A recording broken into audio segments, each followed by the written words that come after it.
বন্ধুরা মিলে রাস্তার পাশে খোলা মাঠে ক্রিকেট খেলছিলাম। তখন বিজয় বলল, সৌরভ, তুই তো দেখি ব্যাটিং করতে পারিস না, তুই বোলিং কর। আসলে সত্যি আমি তেমন ব্যাটিং করতে পারি না, তবুও বললাম আরেকটা বল কর, এটাই লাস্ট চান্স। ওকে, আশিক বল কর। দেখ, এবার আশিকের বলে একটা ছক্কা মারবই। দেখা যাবে। আশিক বল মারলো, আমি চোখ বুজে দিলাম একটা শট। চোখ খুলে দেখি সবাই আমার দিকে চেয়ে আছে। আমি কিছু বুঝলাম না, তাই আশিককে জিজ্ঞাসা করলাম, কি রে তোরা এভাবে তাকিয়ে আছিস কেন? ভাই, আজকে তো কি শট দিলি! আমার বল কেউ আজ পর্যন্ত টাচ করতে পারলো না, আর তুই ছক্কা মেরে দিলি। আসলে আজ পর্যন্ত আশিকের বলে কেউ 4 পর্যন্ত মারতে পারিনি। ভালো বোলিং করতে পারে আশিক, কিন্তু আজকে কিভাবে তার বল ছক্কা মারলাম নিজেও জানি না। ভাই আমি নিজেও জানি না কিভাবে মারলাম তোর বল। চল বলটা নিয়ে আসি। বল কোথায় গিয়ে পড়েছে? ওই যে রাস্তার দিকে। চল। তারপর হাতে ক্রিকেট ব্যাটটা নিয়েই বল খুঁজতে গেলাম। রাস্তার দিকে গিয়ে দেখি একটা মেয়ে বলটা হাতে নিয়ে গাড়িতে হেলান দিয়ে দাঁড়িয়ে আছে। তারপর আমি আর আশিক মেয়েটার কাছে গেলাম, গিয়ে বললাম, এই যে ম্যাডাম, বলটা দেন। তাহলে এটা তোদের বল? জি, এটা আমাদের ক্রিকেট বল, এখন দেন। দিতে পারি, একটা শর্তে। কি সত্য? এই গাড়ির গ্লাস ভেঙে গেছে তোদের ক্রিকেট বলটা লেগে, এখন এটা ঠিক করে দিতে হবে, না হলে বল পাবে না। দেখুন, আমরা তো ছোট ছোট ছেলে, আমরা এত টাকা কোথায় পাবো? আর আমরা তো ইচ্ছে করে বলটা এদিকে মারিনি। হয়েছে, আর নাকামো করতে হবে না, এই নে বলটা। আর যেন রাস্তার পাশে এরকম খেলা করতে না দেখি। আমি বলটা হাতে নিয়ে বললাম, ধন্যবাদ। ঠিক আছে, আর এই এলাকার পুলিশ স্টেশনটা কোন দিকে? আমরা তো বললাম আমরা ইচ্ছে করে বলটা মারিনি। ভয় পাস না, আমি কিছু করব না। তাহলে থানায় কেন যাবেন? আমি ট্রান্সফার হয়ে নতুন এসেছি এখানে। তার মানে আপনি পুলিশ? সত্যি কথা বলবো, ছোটবেলা থেকে আমি পুলিশকে ভয় পাই। এখন বলো কোন দিকে থানা? সোজা গিয়ে ডান দিকে যাবেন, তারপর আবার সোজা যাবেন, পরে বাঁ দিকে গেলেই পেয়ে যাবেন আপনার থানা। এত ঘুরিয়ে পেঁচিয়ে রাস্তা আমি বুঝতে পারবো না, তার চেয়ে তুই আমার সাথে চল। আমি হুম আমি যেতে পারবো না, আমার কাজ আছে, অন্য কাউকে নিয়ে যান। গাড়িতে ওঠো। আশিক আমার কানের কাছে মুখ এনে বলল, ম্যাডামের সাথে যা, না হলে পরে আমরা এখানে আর খেলতে পারবো না। কানে কি ফিসফিস করছিস? তাড়াতাড়ি গাড়িতে উঠো। আমিও আর কিছু বললাম না, চুপ করে থাকাটাই বুদ্ধিমানের কাজ। পুলিশদের বিশ্বাস নেই, কি না কি করে তাদের কথা না শুনলে, তাই চুপচাপ গাড়িতে উঠে পড়লাম। গাড়ি আপন গতিতে চলেছে, আমি মেয়েটার পাশে চুপচাপ বসে আছি, কোনো কথাই বলছি না। আর মেয়েটা গাড়ি ড্রাইভিং করছে। নীরবতা ভেঙে মেয়েটা আমাকে জিজ্ঞেস করলো, এখনো আমাকে ভয় পাচ্ছিস? না, তাহলে চুপচাপ বসে আছিস কেন? এমনি। আচ্ছা, তোর নাম কি? সৌরভ। আর আপনার? মায়া। আচ্ছা, তুই কোন ইয়ারে? মাস্টার্স কমপ্লিট করেছি, এখন বাড়িতেই থাকি। তোর পরিবারে কে কে থাকে? মা, বাবা, বোন আর আমি। ও। এভাবে গল্প করতে করতে থানায় এসে পৌঁছালাম। তারপর আমি গাড়ি থেকে নেমে নিজের বাসার উদ্দেশ্যে হাঁটা ধরলাম। তখন মায়া ডাক দিল আর বলল, আগামীকালকে থানায় আসিস। ঠিক আছে বলে চলে আসলাম সোজা বাসায়। দরজার সামনে এসে কলিং বেল বাজালাম। মা এসে দরজা খুলে দিল। ভিতরে গিয়ে সিঁড়ি দিয়ে রুমের দিকে যাব, তখন বাবা বলল, আজকাল তো দেখি মেয়েদের সাথে ভালোই ঘোরাফেরা হচ্ছে। তেমন কিছু না, আমাদের এলাকার থানায় নতুন এসেছে তো, তাই রাস্তা দেখানোর জন্য আমাকে নিয়ে গেছিল। যা, এখন ফ্রেশ হয়ে আই, একসাথে খাবার খাবো। ওকে বাবা। তারপর রুমে এসে ওয়াশরুম থেকে ফ্রেশ হয়ে এসে খাবার টেবিলে গিয়ে খাবার খেয়ে রুমে এসে একটু ঘুম দিলাম। ঘুম ভাঙলো সন্ধ্যায়। ঘুম থেকে উঠে ফ্রেশ হয়ে রাস্তায় হাঁটতে বেরোলাম। হাঁটতে হাঁটতে বন্ধুদের আড্ডাখানায় চলে এলাম। সেখানে কিছুক্ষণ বন্ধুদের সাথে আড্ডা দিয়ে বাসার দিকে হাঁটা ধরলাম। কিছুক্ষণ যাওয়ার পর দেখি বিকালের মেয়েটা মানে মায়া কয়েকটা ছেলেকে গাড়ির সাথে বেঁধে পেটাচ্ছে। আমি তো দেখে ভয় পেয়ে গেলাম। বিকেলবেলা যখন দেখছি তখন খুব শান্তভাবে কথা বলেছে। আমি মনে করেছিলাম মেয়েটা শান্তশিষ্ট, এখন তো দেখি তার উল্টো। আজকে মাত্র এই থানায় নতুন এলো আর আজকেই পেটানো শুরু করে দিয়েছে। আর সেসব কথা না ভেবে আমি আমার মতো করে রাস্তার অন্য পাশ দিয়ে পকেটে ঢুকিয়ে মাথা নিচু করে যাচ্ছি আর সেদিকে আর চোখে তাকাচ্ছি। ছেলেগুলোকে দেখে আমার চেনা চেনা মনে হচ্ছে। আরে, এরা তো রাস্তার পাশে দাঁড়িয়ে থাকা বখাটে বা লুচ্চা ছেলে। মানে কলেজের মেয়েরা যখন রাস্তা দিয়ে যায় তখন রাস্তার পাশে দাঁড়িয়ে মেয়েদের ডিস্টার্ব করে বা খারাপ খারাপ কথা বলে। কদিন আগে আমাদের হাতেও মাইর খাইছে বিজয়ের বোনকে ডিস্টার্ব করার জন্য। মনে হয় আজকেও এরকম করেছিল, তাই উত্তম মধ্যম দিচ্ছে। একসময় চোখ পড়লো মেয়েটার উপর, মানে মায়ার দিকে। বাব্বা, মেয়েটার কি শক্তি!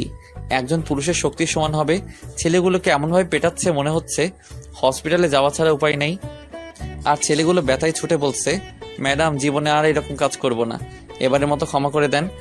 এবারের মতো ক্ষমা করে দিব, কিন্তু এই এলাকায় যেন আর না দেখি। মায়া একজন কনস্টেবলকে ডেকে বলল, এদেরকে হসপিটালে নিয়ে যাও। তারপর কনস্টেবল ছেলেদের হাতে পায়ে বাঁধা রশি খুলে গাড়িতে উঠিয়ে হসপিটালে নিয়ে চলে গেল। এতক্ষণ দাঁড়িয়েছিলাম, যখন হাঁটা দিব কি জানি কি মনে করে মায়া এদিকে তাকালো আর আমাকে দেখতে পেয়ে ডাক দিল, এই তুই সৌরভ না, এদিকে আয়। আমি মায়ার কথা শুনে ভয় পেয়ে যেই দৌড় দিতে যাব, কিছু একটার সাথে বাড়ি খেয়ে মাটিতে পড়ে গেলাম। যখন উঠতে যাব তখন চোখে সর্ষে ফুল দেখছি, পরে আর কিছু মনে নাই।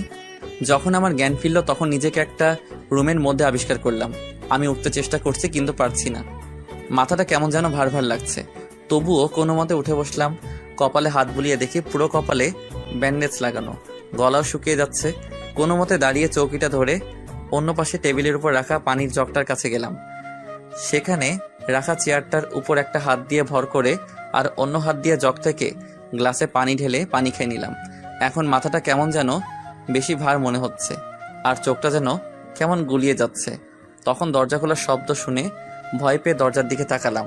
চোখ দুটো কেমন ঘোলা ঘোলা, স্পষ্ট করে দেখা যাচ্ছে না, কিন্তু মুখটা চেনা চেনা লাগছে। তাই জিজ্ঞেস করলাম, কে আপনি? আর আমার দিকে এভাবে এগিয়ে কথাগুলো শেষ করে বলার আগেই আমি আবার জ্ঞান হারিয়ে ফেললাম। যখন আমার জ্ঞান ফিরল দেখি মায়ার কোলে আমি মাথা রেখে শুয়ে আছি আর মায়া আমার চুলগুলো বিলি কেটে দিচ্ছে। তা দেখে আমি ওঠার চেষ্টা করছি দেখে মায়া আমাকে বলল, উঠতে হবে না, শুয়ে থাক। তবুও আমি ওঠার চেষ্টা করছি আর মায়াকে বললাম, মায়া ম্যাডাম আমি বাড়িতে যাব। বলছি না চুপচাপ শুয়ে থাক। আমার জন্য মা বাবা বোনরা চিন্তা করবে, আমাকে এখন যেতে হবে। তোর কোথাও যেতে হবে না, আর আমি তোর ফোন বাড়িতে জানিয়ে দিয়েছি। কি বলেছেন? বলেছি তুই আজকে একজন ফ্রেন্ডের বাসায় থেকে যাবি। ও, মনে মনে ভাবছি মেয়েটার বুদ্ধি আছে, এখানে যে আছি সেটা বলেনি। কি ভাবছিস? কিছু না। তুই চুপচাপ শুয়ে থাক, আমি তোর জন্য খাবার নিয়ে আসছি। মায়া আমাকে তার কোল থেকে তুলে একটা বালিশ টেনে বালিশের উপর আমার মাথাটা রেখে সে উঠে চলে গেল। কিছুক্ষণ পর প্লেটে খাবার নিয়ে এসে আমার পাশে বসে প্লেটটা টেবিলে রেখে আমাকে বলল, উঠো। আমি মায়ার কাঁধে হাত দিয়ে কোনো মতে শোয়া থেকে উঠে বসলাম। তারপর আমি মায়াকে বললাম, একটু পানি দিবেন? পানি দিয়ে তুই কি করবি? হাত ধোবো। তোর হাত ধুতে হবে না, আমি খাইয়ে দিচ্ছি। নিজের হাত ধুয়ে প্লেটটা হাতে নিতে নিতে, আমি নিজেই খেতে পারবো, আপনি গিয়ে খেয়ে নিন। চুপচাপ খেয়ে নে, আর আমি এখন তোর সাথেই খাবো। আমি আর কিছু বললাম না।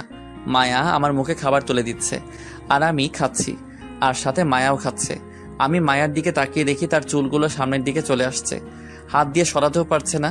এক হাতে আমাকে খাবার খাওয়াচ্ছে আর অন্য হাতে প্লেট ধরে আছে, তাই আমি তার চুল কানে গুঁজে দিচ্ছি। তা দেখে মায়া একটা মুচকি হাসি দিল। খাওয়া দাওয়া শেষ করে আমাকে ওষুধ খাইয়ে শুয়ে দিল। আমি শুয়ে শুয়ে ভাবছি, মেয়েটা বাইরে থেকে দেখতে কঠোর হলেও মনটা ভীষণ ভালো। এসব ভাবতে ভাবতেই কখন যে ঘুমিয়ে পড়লাম।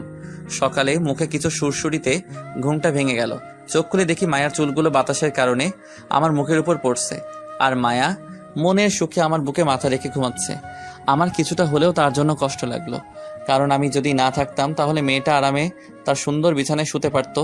মাথা তুলে দেখি মাথা ব্যথা কিছু হলেও কমেছে, তাই আমি মায়াকে একপাশে সরিয়ে উঠে তাকে কোলে নিয়ে উঠিয়ে বিছানায় শুয়ে দিলাম, যেন এক রূপকথার পরই ঘুমিয়ে আছে।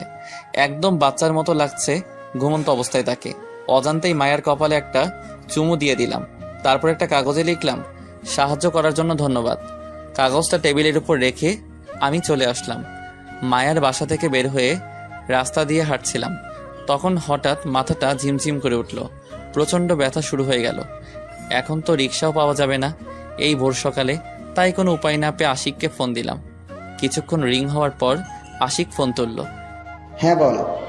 একটা সমস্যায় পড়েছি, একটু তাড়াতাড়ি আয়। কি সমস্যা আর কোথায় তুই? আমি এই জায়গায় আছি। আমি আসছি, তুই 5 মিনিট অপেক্ষা কর। ফোন পকেটে রেখে দিয়ে সামনের একটা ইটের উপর বসে পড়লাম। মাথায় হাত দিয়ে খুব যন্ত্রণা করছে মাথাটা। কিছুক্ষণ অপেক্ষা করার পর আশিক বাইক নিয়ে হাজির। এসে জিজ্ঞাসা করলো, কি হয়েছে আর তোর মাথায় ব্যান্ডেজ কেন? আগে আমাকে তোর বাসায় নিয়ে চল, তারপর তোকে সব বলছি। ওকে, আয় বাইকে উঠে পড়। আমি গিয়ে বাইকে উঠে পড়লাম। আশিক বাইক স্টার্ট দিল। তারপর চললাম আশিকের বাসায়। অন্যদিকে মায়ার ঘড়ির অ্যালার্মে ঘুম ভেঙে যায়। ঘুম থেকে নিজেকে বিছানায় দেখে চমকে যায় আর ভাবে, আমি তো গত রাতে মেঝেতে বসে চৌকিতে হেলান দিয়ে শুয়েছিলাম, তাহলে এখানে আমি কি করে এলাম? পরে আমার কথা মনে পড়তেই মায়ার দু চোখ আমাকে খুঁজতে লাগলো। এদিক ওদিক তাকিয়েও যখন আমাকে দেখলো না, তখন তার চোখ যায় টেবিলটার উপরে, আর সেখানে কাগজে বড় করে লেখা, সাহায্য করার জন্য ধন্যবাদ। লেখাটা পড়ে মায়া অজান্তেই ফিক করে একটা হাসি দেয় আর ভাবে, এর ভোরবেলায় ছেলেটা কি বাড়ি চলে গেছে?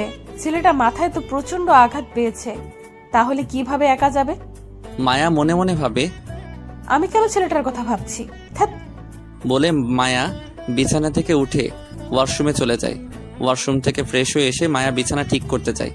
যেই চাদরটা তুলে ভাঁজ করতে যাবে, তখন একটা মানিব্যাগ চাদর থেকে ছিটকে এসে মেঝেতে পড়ে। মায়া কৌতূহল বশত চাদরটা রেখে মানিব্যাগটা তুলে দেখে ব্যাগে কিছু টাকা আর একটা ছিঁড়া ফটো।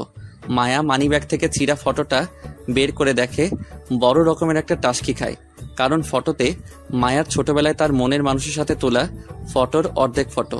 মায়া তাড়াতাড়ি করে তার পার্স ব্যাগ থেকে তার কাছে থাকা এরকমই একটা অর্ধেক ছিঁড়া ফটো বের করে মানিব্যাগ থেকে পাওয়া ফটোর সাথে মিলিয়ে দেখে, আর সেটা মিলেও যায়।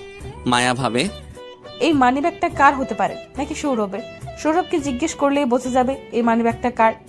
মায়া আর কিছু না ভেবে ঘড়ির দিকে তাকিয়ে দেখে অফিসের সময় হয়ে গেছে, তাই তাড়াতাড়ি করে পুলিশের ইউনিফর্ম পরে থানার দিকে রওনা দেয়। এদিকে আমি আর আশিকের বাসায় পৌঁছালাম। আমি বাইক থেকে নেমে ভিতরে গিয়ে সোজা আশিকের রুমে গিয়ে তার বিছানায় শুয়ে পড়লাম, কারণ মাথাটা বেশি ব্যথা শুরু হচ্ছিল। আমাকে এভাবে শুয়ে পড়তে দেখে আশিক জিজ্ঞেস করলো, সৌরভ, তুই ঠিক আছিস তো, নাকি শরীর খারাপ করছে? আমি ঠিক আছি, মাথার ব্যথাটা প্রচন্ডভাবে ব্যথা শুরু হয়েছে। ও, তাহলে তুই শুয়ে রেস্ট নে, আমি একটু বাজার থেকে ঘুরে আসি। আসলে আশিকের বাবা আশিক ছোট থাকতেই মারা যায়, আর তাদের ছোট একটা ব্যবসা আছে, সেটাকে তার মা দেখাশোনা করে, আর তার বড় ভাই দেশের বাইরে থাকে, তাই তাকে রোজ বাজার করতে হয়। আমার জন্য ব্যথার ওষুধ নিয়ে আসিস, টাকা নিয়ে যায়।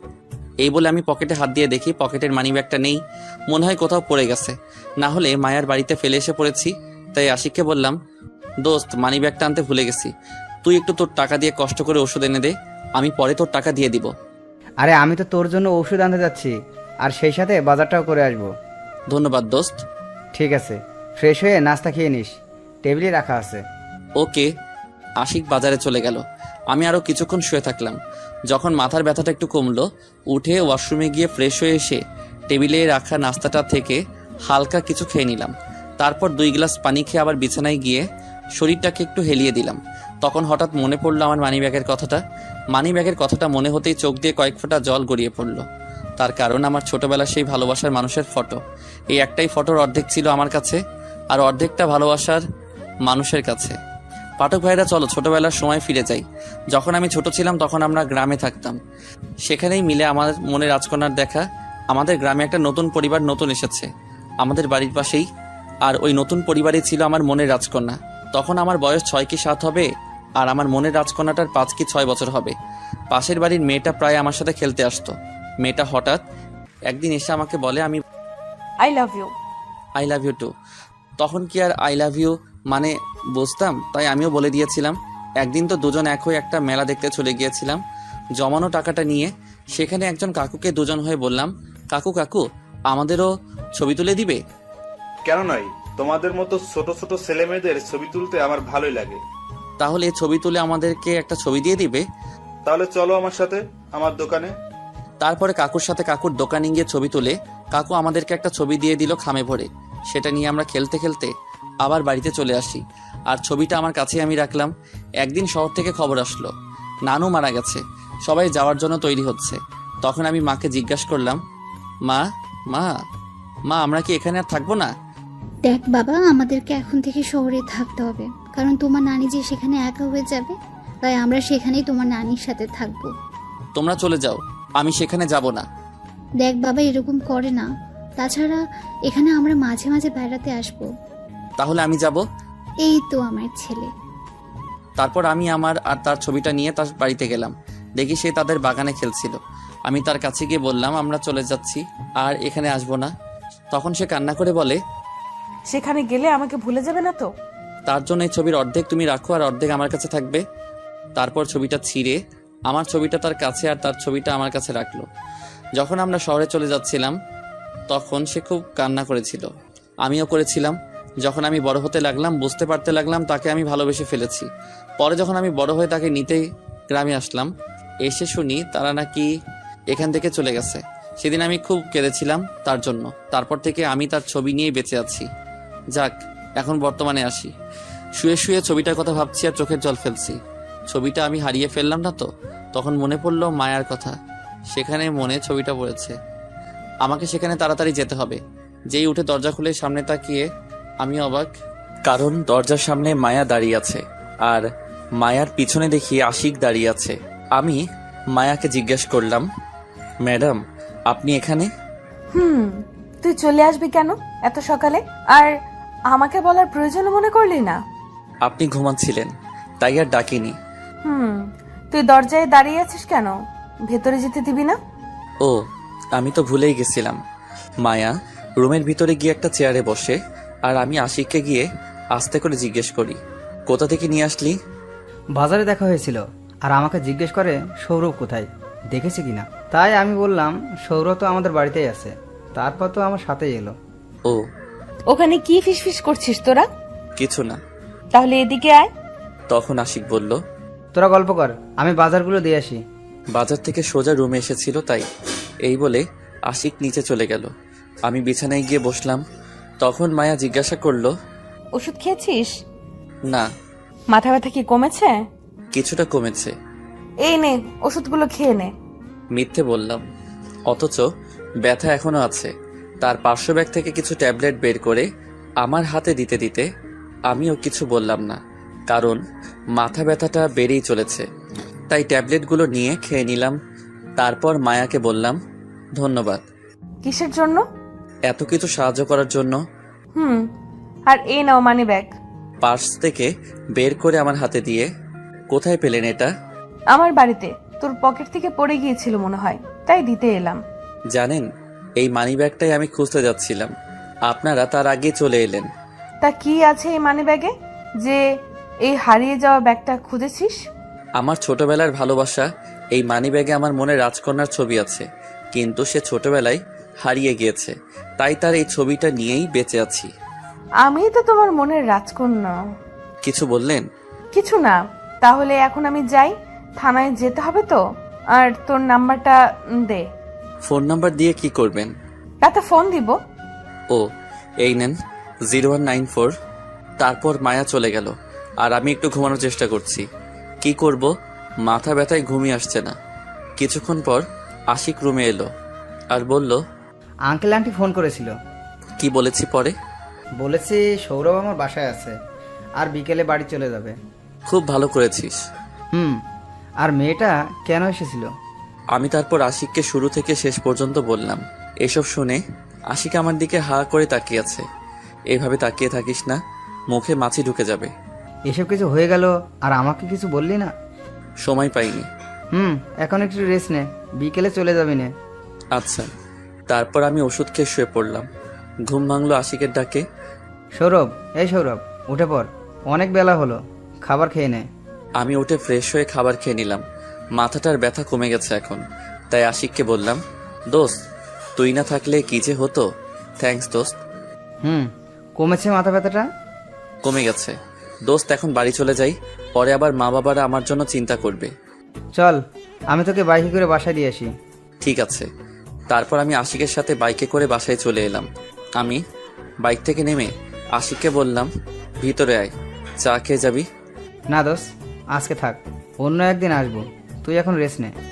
এই বলে আশিক চলে গেল। বাসার দরজার কাছে গিয়ে কলিং বেল বাজালাম। মা এসে দরজা খুলে দিল আর আমাকে দেখে জিজ্ঞেস করলো, তোর মাথায় কি হয়েছে? ব্যান্ডেজ কেন? তেমন কিছু না, ওই একটু পড়ে গিয়ে কেটে গেছে। দেখে চলতে পারিস না? আয় ভেতরে আয়। আমি ভিতরে গিয়ে ওয়াশরুম থেকে ফ্রেশ হয়ে নিলাম। তারপর রুমে গিয়ে বিছানায় শরীরটা একটু এলিয়ে দিলাম আর হাতে ফোনটা নিয়ে একটু ফেসবুকে ঢুকলাম। অনেক দিন ধরে ফেসবুকে ঢোকা হয় নাই। নোটিফিকেশন চেক করছিলাম, তখন দেখি আমার ছবিতে কেউ কমেন্ট করেছে। আইডির নাম ছোটবেলার ভালোবাসা। কমেন্ট বক্সে ঢুকে দেখি ওই আইডি থেকে লিখেছে সো সুইট জানু। আমি তো দেখে অবাক, এটা আবার কে হতে পারে যে আমাকে জানু বলছে। আইডির প্রোফাইল চেক করে দেখি আইডিটা কোনো মেয়ের আইডি। আমি রিপ্লাই দিলাম, কে আপনার জানো? আর আপনি কি আমাকে চিনেন নাকি? এটা লিখেই ফেসবুক থেকে বের হয়ে গেলাম। শুয়ে শুয়ে ছোটবেলার আমার মনের রাজকন্যার ছবিটা মানিব্যাগ থেকে বের করে দেখছিলাম। তখন মা আমার রুমে এসে বলল, খেতে আয়। আমি ছবিটা হাতে নিয়ে বললাম, মা, আমি আশিকদের ওখানে খেয়ে এসেছি। ও, আরেকটা কথা, সন্ধ্যে একটু বাজারে যেতে পারবি? তুমি বাজারের লিস্টটা রেডি করে রেখো। ওকে। তারপর মা চলে গেল। আমি আবার আমার মনের রাজকন্যাটার ছবির দিকে তাকিয়ে ভাবছি, কোথায় হারিয়ে গেলে তুমি? তোমাকে আমি কিভাবে খুঁজবো? এসব ভাবতেই চোখ থেকে কয়েক ফোঁটা জল গড়িয়ে পড়ল। তখন পাশে থাকা ফোনটা বেজে উঠল। ফোনটা তুলে দেখে অচেনা নাম্বার, তাই রিসিভ করলাম না। বারবার কল করছে, তাই বাধ্য হয়ে কলটা রিসিভ করলাম। হ্যালো সৌরভ, জি, আপনি কে? আর আমাকে কিভাবে চেনেন? আমি মায়া। এবার চিনতে পারছিস? কেন ফোন করেছেন? কি করছিস এখন? শুয়ে আছি। আপনি? এখনো থানায় আছি। ভাত খেয়েছিস? আপনি? আর শোন, আগামীকাল সকালে থানায় আসিস। কেন? আমি কি কিছু করেছি? না, তোকে একটু দরকার আছে। ঠিক আছে। এই বলে ফোনটা কেটে দিলাম। তারপর হাতে থাকা ছবিটা আমার মানিব্যাগে রেখে বিছানা থেকে উঠে ফ্রেশ হয়ে ড্রয়িং রুমে গেলাম। দেখি মা একা বসে বসে টিভি দেখছে। আমি মাকে জিজ্ঞাসা করলাম, মা, বাবা কোথাও গেছে নাকি? মনে হয় পাশের বাড়িতে গেছে কিছু বই আনার জন্য। ও, মা একটু খাবার বেড়ে দাও তো, খিদা লাগতেছে। তুই বস, আমি খাবার নিয়ে আসছি। মা বসা থেকে উঠে খাবার টেবিলে গিয়ে প্লেটে খাবার বেড়ে আনলো। আমার পাশে বসে আমার মুখের দিকে খাবার তুলে বলল, খেয়ে নে। আমিও ভালো ছেলের মতো খেতে লাগলাম। মা ভাত খাওয়াচ্ছে আর আমি খাচ্ছি। আসলে জানেন পাঠক ভাইরা, মায়ের মতো করে কেউ আপনাকে ভালোবাসবে না। সব সময় সন্তানের ভালো মন্দ সব দিক থেকেই খেয়াল রাখে। আপনি যখন কোনো গোপন কিছু মায়ের সামনে লুকাবেন, মা ঠিক সেটা বুঝে ফেলবে। আর আপনার চেহারা দেখে বুঝে ফেলবে আপনি কষ্টে আছেন নাকি ভালো। শুধু মায়েরাই বুঝে সন্তানদের কষ্ট। এর জন্যই বলি, মায়েদের মন সবার থেকে আলাদা। যাক, এবার গল্পে আসি। আমার চোখ দিয়ে জল গড়িয়ে পড়ল। তাদেরকে দেখে মা জিজ্ঞেস করলো, কাঁদছিস কেন? তোমার মতো কেউ হয় না মা। এই পৃথিবীতে তুমি সবসময় সন্তানের পাশে থাকো। এই জন্য আবার কাঁদতে হয়? হুম। এখন ছাড়, খাবারটা খেয়ে নে। তারপর খাওয়া শেষ করে মাকে বললাম, দাও লিস্টটা, বাজারে যাব। মা বাজারের লিস্টটা ও টাকা দিল। সেটা নিয়ে আমি বাজারে গেলাম। বাজারে গিয়ে লিস্টে যা কিছু ছিল সব নিয়ে নিলাম। বাজার থেকে যখন ফিরছিলাম তখন পিছন থেকে কেউ ডাকছিল, তাই পিছনে ঘুরে দেখি দিয়া। একই সাথে কলেজে পড়েছিলাম, সেই থেকে আমাকে চিনে। দিয়া আমার কাছে এসে জিজ্ঞাসা করলো, কেমন আছিস সৌরভ? এই তো ভালোই, তুই? ভালো। কোথায় গিয়েছিলি, বাজারে নাকি? তোর অবস্থা কি? কোনো চাকরি টাকরি পেয়েছিস? না, এখনো পাইনি। তুই? না, চলো হাঁটতে হাঁটতে কথা বলি। চল। তারপর দুজন গল্প করতে করতে হাঁটছি। কিছু দূর যাওয়ার পর সামনে তাকিয়ে দেখি মায়া জিপ গাড়ি নিয়ে দাঁড়িয়ে আছে। তাকে দেখে আমি তো ভয় শেষ। আসলে পুলিশরা সন্ধ্যায় বা যে কোনো সময় একটা ছেলে একটা মেয়ে রাস্তায় দেখলেই ভাবে ছেলেরা মেয়েদের ডিস্টার্ব করছে। আমি দিয়াকে বললাম, তাহলে আজ যাই, পরে আবার দেখা হলে জমি আড্ডা দিব। এখন তাড়াতাড়ি যেতে হবে, মা আমার জন্য অপেক্ষা করছে, মনে হয় রান্না করার জন্য। ঠিক আছে, বাই, আবার দেখা হবে। দিয়ার কাছ থেকে বিদায় নিয়ে বাড়ির উদ্দেশ্যে রওনা দিলাম।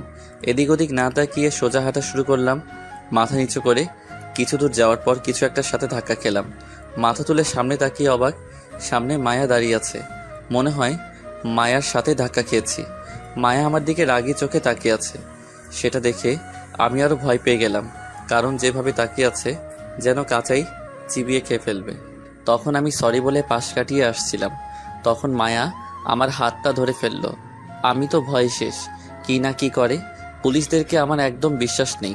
তখন মায়া জিজ্ঞেস করলো, মেয়েটা কে? তখন আমি বললাম, আমার কলেজ লাইফের ফ্রেন্ড। ও, আর একটা কথা বলি, মনে রেখো, আর কোনো মেয়ের সাথে কথা বলতে যেন না দেখি। কেন? মেয়েদের সাথে কথা বললে কি হবে? আর তাছাড়া আপনিও তো একটা মেয়ে। আমি ছাড়া অন্য মেয়ের সাথে কথা বলবি না, ঠিক আছে? আর যদি দেখি তাহলে একেবারে লকআপে ভরে দিব। কেন? আমার ইচ্ছা। ও, এখন সরেন, বাড়িতে যেতে হবে। আয়, আমি তোকে গাড়িতে করে বাসায় পৌঁছে দিয়ে আসি। আমি যেতে পারবো। বেশি কথা বলিস কেন? গাড়িতে ওঠ। যেতে চাইছিলাম না, মায়ার জোরাজোরিতে যেতে হলো। তারপর গাড়িতে উঠে পড়লাম। গাড়ি গতিতে চলছে, আমি চুপ করে বসে আছি। নীরবতা ভেঙে মায়া বলল, আচ্ছা সৌরভ, তোর কি কোনো গার্লফ্রেন্ড আছে? নেই, তবে ছোটবেলায় ছিল একজন, হারিয়ে ফেলেছি তাকে। তাই আর এই প্রেম ভালোবাসায় জড়াইনি। কেন? কারণ সে যদি আবার ফিরে আসে, যদি সে ফিরে না আসে? তাহলে এইভাবেই একা কাটিয়ে দিব বাকিটা জীবন। আর আমার বিশ্বাস সে ফিরে আসবে। ও, গাড়ি থামান, বাসায় এসে গেছি। আসলে কখন যে বাসার সামনে চলে আসলাম নিজেই বুঝিনি। এটা তোদের বাসা? চলেন, চা খেয়ে যাবেন। না, আজকে থাক, পরে একদিন আসবো।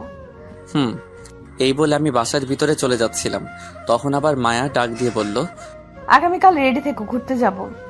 ঠিক আছে। তারপর আমি ভিতরে চলে গেলাম, গিয়ে মায়ের কাছে বাজারটা দিয়ে ওয়াশরুমে গিয়ে ফ্রেশ হয়ে নিলাম। রুমে এসে ফোন হাতে নিয়ে একটু ফেসবুকে ঢুকলাম। কিছুক্ষণ নিউজ ফিডে স্ট্যাটাস দেখার পর একটা মেসেজ আসলো ছোটবেলার ভালোবাসা নামের আইডি থেকে। আমি মেসেজটা চেক করে দেখি, লিখেছে, কি করছো জান? মেসেজটা পড়ে তো আমি অবাক, কারণ এসব মেসেজ তো আমাকে কেউ দিবে না। তাই আমি রিপ্লাই দিলাম, কে আপনি, আর আমাকে জান টান এসব কি বলছেন? তখন আবার মেসেজ আসলো, রিপ্লাই দিল, তুমি আমার জান, বুঝলে? আর আমাকে তুমি চিনবা না, বুঝছো?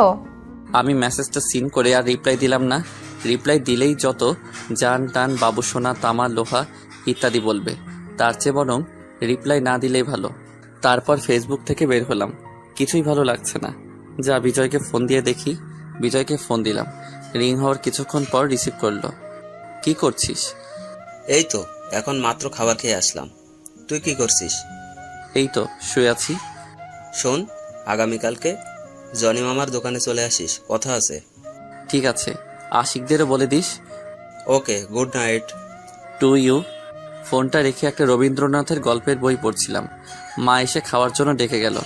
আমি বিছানা থেকে উঠে ডাইনিং টেবিলে গেলাম, দেখি আজকে পোলাও করেছে। আহা কি শান্তি, আজকে পেট ভরে খাবো। এই যে পাঠকরা, আমাকে পেটুক ভাববেন না, খেতে চাইলে চলে আসেন। ও, আপনারা তো আমার বাসার ঠিকানা জানেন না। ঠিক আছে, কোনো ব্যাপার না, এখন তো ডিজিটাল যুগ, আমি আপনাদের জন্য বিকাশে পাঠিয়ে দিব, কেমন? আম্মু, আজকে পোলাও রান্না করেছো? সাথে গরুর মাংস। মা, আমার তো গন্ধগুলো শুকেই জিভে জল চলে আসছে, তাড়াতাড়ি দাও। দেখ পাগল ছেলের কারবার, হাত ধুয়ে নে, আমি খাবার বেড়ে দিচ্ছি। আমি হাত ধুয়ে নিলাম। আমি মাকে জিজ্ঞেস করলাম, মা, বাবা কোথায়? আজকে একসাথে খাবো। তখন বোন সাথে ছিল আর বলল, ওয়াশরুমে গেছে, চলে আসবে এক্ষুনি। বলতে না বলতেই বাবা হাজির। তখন বাবা বলল, কি কথা হচ্ছে শুনি মাসেলের? কিছু না। মা খাবার বেড়ে দিল, সবাই মিলে খাচ্ছি। একসময় বাবা বলল, সৌরভের মা, আজকে রান্নাটা কিন্তু একদম টেস্টি হয়েছে। কি বলিস সৌরভ? মা আজকে যা রেঁধেছে না, কি বলবো, তোমার রান্নার তুলনা হয় না। হয়েছে হয়েছে, আর পাম দিতে হবে না, চুপচাপ খেয়ে নে। আজকে যদি এখানে নিঝুম থাকতো তাহলে আরো ভালো হতো। ও, আপনাদের তো বলাই হয়নি আমার বোনের নাম। কোনো ব্যাপার নয়, এখন বলছি। বোনের নাম নিঝুম, হোস্টেলে থাকে, ছোট থেকেই হোস্টেলে থাকে। আমি মাসে মাসেই যাই তাকে দেখতে, সেও আসে যখন কলেজ ছুটি হয়। প্রতিদিনই ফোন করে। খুব মজা হতো। হ্যাঁ, কেমন আছে, ঠিকমতো খায় কিনা কে জানে। মা তুমি চিন্তা করো না তো, নিঝুম ঠিকই আছে। তাছাড়া আর কয়েকদিন পরই তো তাদের কলেজ ছুটি হবে। ও, তার ছুটি হলে তাকে নিয়ে আসিস, কতদিন ধরে দেখি না। কলেজ ছুটি হলে সৌরভ নিয়ে আসবো নে, এখন খাও তো। ঠিক আছে মা, মাংসের ঝোলটা একটু দাও তো। প্লেটটা এদিকে দে, তোমারও কি কিছু লাগবে? পোলাওটা একটু দাও। এই নাও। তারপর খাওয়া দাওয়া শেষ করলাম। শেষ করে ড্রয়িং রুমে এসে সোফায় বসলাম, টিভি দেখতে লাগলাম। টিভিতে সিআইডি দেখছি, আমার ভালোই লাগে। আর মাঝে মাঝে পোগো চ্যানেলে একটা কার্টুন হয়, টিটো। খুব মজার একটা, ছোট ছেলের মাথায় এত বুদ্ধি। তবে এখন সিআইডি দেখছি। যখন নিঝুম আসে তখন আর এসব দেখা হয় না, কারণ রিমোট তার কাছে থাকে। আর আপনারা জানেনই তো, মেয়েদের সিরিয়াল দেখা নেশা। কি কি চ্যানেল জানি আছে, ও মনে পড়েছে, স্টার জলসা, কালার্স বাংলা, জি টিভি। আমার তো মাঝে মাঝে ইচ্ছা, এই চ্যানেলটা কেন যে দিয়েছে, যারা দিয়েছে তাদেরকে গিয়ে ধরে পুষটাই কি একটা চ্যানেল, দিন নাই রাত নাই, সিরিয়াল চলে। কিছুক্ষণ টিভি দেখার পর রুমে গেলাম। খুব ঘুম পাচ্ছিল। রুমে গিয়ে ফোনটা হাতে নিয়ে দেখি মায়া ফোন দিয়েছে। আমি কল ব্যাক করতে যাব, তখন আবার কল আসলো। রিসিভ করলাম। হ্যালো, আপনি যে নাম্বারে ফোন করেছেন তা এখন ব্যস্ত আছে। আজকে মনটা ফুরফুরে, তাই একটু মজা করে বললাম। তাছাড়াও আজকে কেন জানি তার সাথে মজা করতে মন চাচ্ছে। মজা করবি না আমার সাথে। কেন, আপনি কি পাগল যে আপনার সাথে মজা করব? এটা আমি কি বললাম? জিভে কামড় কাটলাম। কি, তুই আমাকে পাগল বললি? এই যা, এ তো দেখি রেগে যাচ্ছে। এখন কি করি? পুলিশ তো পাগলই, সারাদিন অন্যের পিছনে দৌড়ায়। এই যা, কি বলতে গিয়ে কি বলে ফেলেছি। কি বললি তুই? অন্যের পেছনে সারাদিন দৌড়ায়, তাই না? এখন থেকে তোর পেছনে লেগে থাকবো। না মানে আমি বলতেছিলাম পুলিশরা আসামিদের পিছনেই দৌড়ায়। এখন পাম মারা হচ্ছে। পাম কেন মারতে যাব? আগামীকাল থেকে তোর পেছনেই লাগবো, দেখে নিস। আমি তো মজা টুট টুট করে ফোনটা কেটে দিল। একরাশ ভয় নিয়ে শুয়ে পড়লাম, কারণ যেভাবে রেগে কথা বলছে, আগামীকাল কি না কি করে। আগামীকাল সত্যি কি আমার পিছনে লাগবে? যদি লাগে আমার তো জীবনটাই তামা তামা হয়ে যাবে। এসব ভাবতে ভাবতে ঘুমিয়ে পড়লাম। সকালে মায়ের ডাকে ঘুম ভেঙে গেল। ঘুম থেকে উঠে ফ্রেশ হয়ে হালকা কিছু নাস্তা করে বিজয়ের সাথে দেখা করতে গেলাম। বাসা থেকে বের হয়ে রাস্তা দিয়ে যাচ্ছি, তখন দেখি মায়া জিপ নিয়ে দাঁড়িয়ে আছে। আমি দেখেও না দেখার মতো করে চলে আসলাম। কিছু দূর যাওয়ার পর পিছনে তাকিয়ে দেখি মায়া জিপ নিয়ে আমার পিছনেই আসছে। মনে মনে ভাবছি, সত্যি মনে হয় আমার পিছনে লাগছে। গতকাল কেন যে ওই কথা বলতে গেলাম, শালা এখন নিজের কথাই নিজে ফেঁসে গেছি। আমি সেদিকে পাত্তা না দিয়ে আমার গন্তব্যের দিকে এগিয়ে চলছি। আমি বিজয়ের দেওয়ার ঠিকানায় গেলাম। দেখি আশিকরাও এসেছে। আমি তাদের জিজ্ঞেস করলাম, কি কেন ডেকেছিস এখানে? না মানে তোদের একটু হেল্প দরকার, তাই তোদের এখানে ডেকেছি। কিসের জন্য হেল্প লাগবে তোর আবার? নাকি কোনো সমস্যায় পড়েছিস? না তেমন কিছু না, শুধু ওই আর কি। কি ওই করছিস, ভালো করে বল। না মানে আমি একটা মেয়েকে ভালোবাসি, কিন্তু মেয়েটা জানে না, তো তাকে কিভাবে আমার ভালোবাসার কথা বলবো। আরে মামা, তুই আবার কোন মেয়ে প্রেমে পড়লি? ওই যে আমাদের কলেজের প্রিন্সিপালের মেয়ে আছে না, সে। আরে তুই প্রিয়ার কথা বলছিস? হুম। আর কোনো মেয়ে পেলি না তুই? তাকেই তোর পছন্দ হলো? আসলে মেয়েটা আমাদের সাথেই পড়তো একই কলেজে। আর একটা বিষয়, মেয়েটা প্রিন্সিপালের মেয়ে। মেয়েটা খুব ভালো, কিন্তু ওই প্রিন্সিপালটাই যত খিটখিটে স্বভাবের, আর রাগীও বটে। একবার তো প্রিয়াকে কে যেন ডিস্টার্ব করেছিল। ছেলেটাকে একেবারে কলেজ থেকে বের করে দিয়েছে। ছেলেটা হাতে পায়ে ধরেও ছাড় পেল না। যাক, সেসব কথা পরে গল্পে আসি। মনে হয় বেচারা মরা শখ হয়েছে। এই বলে সবাই হেসে দিল। আমি বললাম, এই তোরা থাম, কিভাবে বিজয়কে হেল্প করা যায় চিন্তা কর। আমার কথা শুনে সবাই চুপ হয়ে গেল। তখন আশিক বলল, আমার মাথায় একটা বুদ্ধি এসেছে। কি? বলে ফেল দেখি। যখন প্রিয়া এই রাস্তা দিয়ে যায় তখন সামনে গিয়ে বলে দিবি, আমি তোকে ভালোবাসি। আইডিয়াটা কেমন দিলাম? ভালোই দিয়েছিস। হঠাৎ চোখ গেল রাস্তার দিকে। দেখি প্রিয়া আর তার বান্ধবীদের সাথে কোথায় যেন যাচ্ছে। তা দেখে আমি বিজয়কে বললাম, বিজয় দেখ সামনে। কি? প্রিয়া। কোথায়? ওই যে সামনে। তারপর বিজয় সামনে তাকিয়ে প্রিয়াকে দেখে। তারপর আমাকে বলে, সৌরভ গিয়ে বলে দে না আমি যে তাকে ভালোবাসি। তুই ভালোবাসিস আর আমি গিয়ে বলবো আমি পারবো না, তুই যা। জানা দোস্ত, তুই যা চাইবি তাই দিব, প্লিজ দোস্ত। ঠিক আছে, কিন্তু যা চাইবো দিতে হবে কিন্তু। ওকে। তারপর আমি প্রিয়ার কাছে গেলাম। আমাকে দেখে প্রিয়া জিজ্ঞেস করলো, আরে শৌফিক, কেমন আছিস? ভালোই, তুই? ভালো। কোথাও যাচ্ছিস নাকি? বান্ধবীদের সাথে একটু ঘুরতে বেরিয়েছি। ও প্রিয়া, তোর সাথে কিছু কথা ছিল, একটু সাইডে আয় তো। তার বান্ধবীদের থেকে কিছু দূরে এসে বলল, কি বলবি বল। আসলে হয়েছে কি, বিজয় নাকি তোকে ভালোবাসে। এই কথাটা বিজয় বলতে বলল, তাই তোকে বললাম। তাই নাকি? সে কোথায়? ওইদিকে। এই, তোরা এখানে একটু থাক, আমি আসছি। তারপর আমাকে সাথে নিয়ে বিজয়ের কাছে গেল। রাস্তা পার হওয়ার সময় কিছু দূরে দেখি মায়া গাড়ি নিয়ে দাঁড়িয়ে আছে, আর আমার দিকে রাগী চোখে তাকিয়ে আছে। কি জানি কেন এরকম ভাবে তাকিয়ে আছে, কে জানে। অবশেষে রাস্তা পার হলাম। প্রিয়া বিজয়ের কাছে গিয়ে একটা ঠাস করে চড় মারলো। আমরা তো দেখে অবাক, কেন চড় মারলো। আর এদিকে বেচারা বিজয় গালে হাত দিয়ে প্রিয়াকে জিজ্ঞেস করলো, মারলে কেন? কেন বাবু, ভালো লাগেনি? না।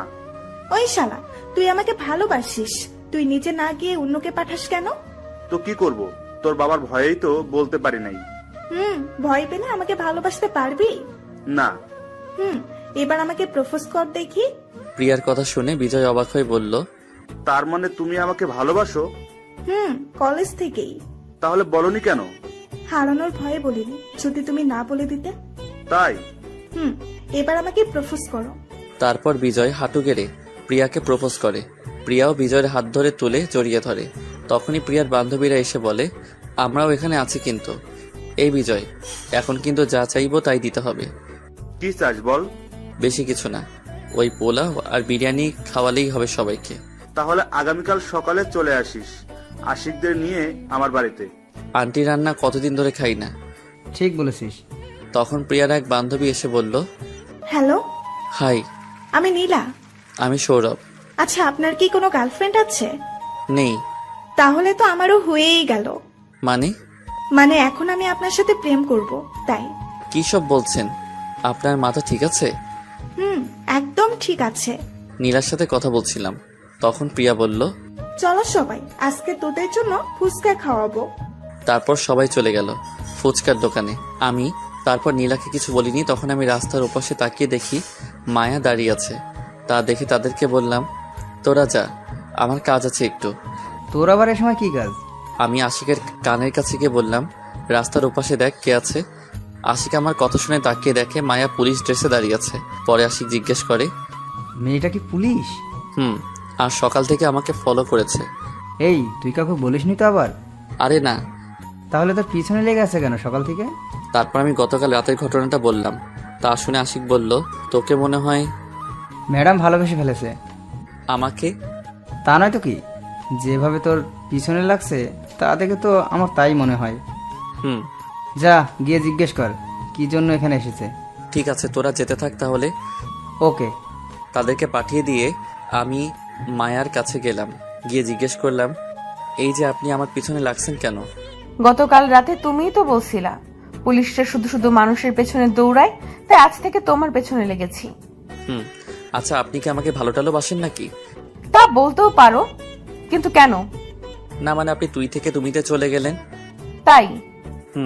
আর শুনেন, আমি কিন্তু আপনাকে ভালোবাসতে পারবো না। কেন? কারণ আমার ছোটবেলার ভালোবাসা এখনো আছে।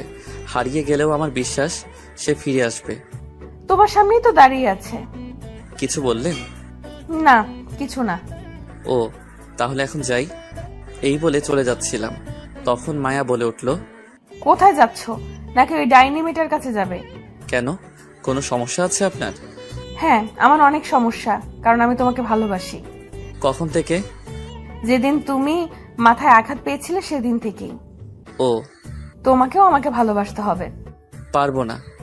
কি বললাম? কই কিছু না তো। এখন চলো। কোথায়?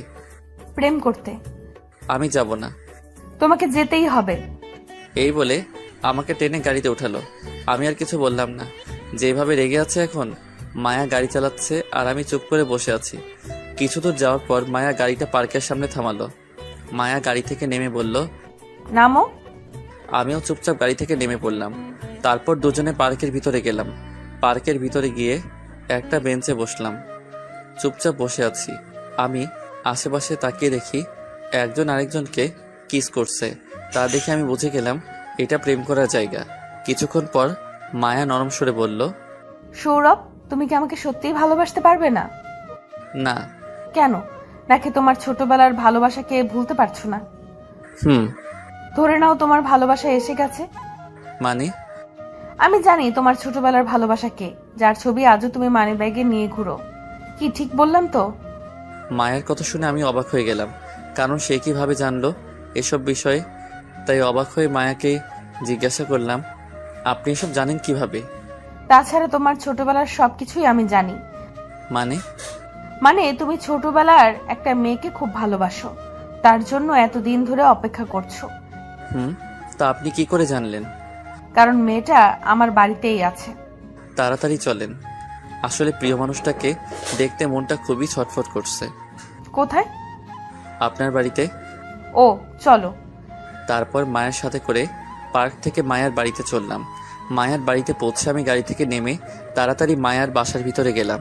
আমার এরকম করা দেখে মায়া জিজ্ঞাসা করলো, তুমি এমন করছো কেন?